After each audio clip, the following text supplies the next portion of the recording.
Hello मेरे YouTube के friends. चलिए आज आप सब लोगों को एक कहानी सुनाती हूँ। Welcome to my channel doctor Chhaya Sharad Saxena. ये कहानी बुद्धिमानी पर आधारित है कि कैसे हम अपनी बुद्धिमानी से सब कुछ कर सकते हैं। तो चलिए शुरू करते हैं। एक बार बादशाह अकबर के दरबार में कार्यवाही चल रही थी, मतलब कामकाज हो रहा था। तो तभी एक दरबारी हाथ में शीशे का डिब्बा, जैसे एक मर्तबान होता है ना, शीशे का बड़ा सा जार लेकर के वहां आया। तो बादशाह ने कहा, क्या है इस मर्तबान में? मर्तबान मीन्स क्या है इस जार में? तो वह बोला कि इसमें रेत और चीनी का मिश्रण है, मतलब इसमें रेत और चीनी मिला के रखी हुई है। तो अकबर ने पूछा, वह किस लिए? तो दरबारी बोलते हैं, माफ़ी चाहता हूँ हुजूर, हम बीरबल की काबिलियत को परखना चाहते हैं। हम चाहते हैं कि वह रेत से चीनी का दाना दाना अलग कर दे। अब यह तो कितनी कठिन बात है, रेत और चीनी मिली हुई है तो कैसे अलग हो सकता है? अब सबने सोचा आज तो बीरबल फंसी जाएंगे। अब बादशाह ने ये बात बीरबल को बोली कि देख लो बीरबल, अब तुमको ये काम करना है और रोज ही तुम्हारे सामने एक नई समस्या रखी जाती है।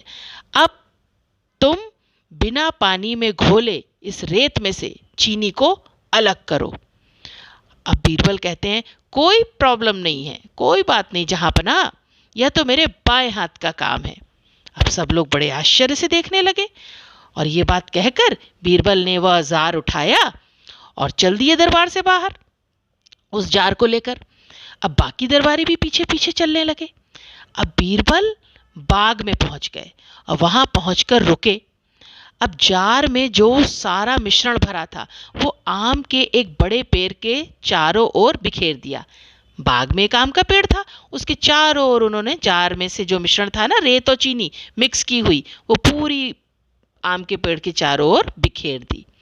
अब एक दरबारी ने पूछा, अरे अरे ये क्या कर रहे हो तुम? तो बीरबल ने बोला, यह तुम्हें कल पता चलेगा। अगले दिन फिर वे सभी उसी आम के पेड़ के निकट जा पहुंचे। वहां अब केवल रेत पड़ी थी।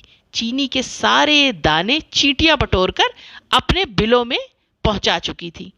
कुछ चींटियां तो अभी भी चीनी के दाने घसीट कर ले जाती हुई दिखाई दे रही थी। अब एक दरबारी ने पूछा, लेकिन सारी चीनी कहाँ चली गई? तो बीरबल ने उसके कान में फुसफुसाते हुए कहा, रेत से अलग हो गई। अब सभी जोर से हंस पड़े। बादशाह अकबर को जब बीरबल की चतुराई पता चली तो वो बोले, अब तुम्हें चीनी ढूंढनी है तो चींटियों के बिल में घुसना पड़ेगा। सभी दरबारी जोर से हंसने लगे और बीरबल का गुणगान करने लगे। तो ये छोटी कहानी हमें ये सिखाती है कि हम अपनी बुद्धिमानी से किसी भी मुश्किल से मुश्किल काम को भी कर सकते हैं। समस्या से घबराएं नहीं, बुद्धि से काम लें और बुद्धि से काम लेते हुए प्रॉब्लम को हल कर दें। Okay, thank you so much, bye bye.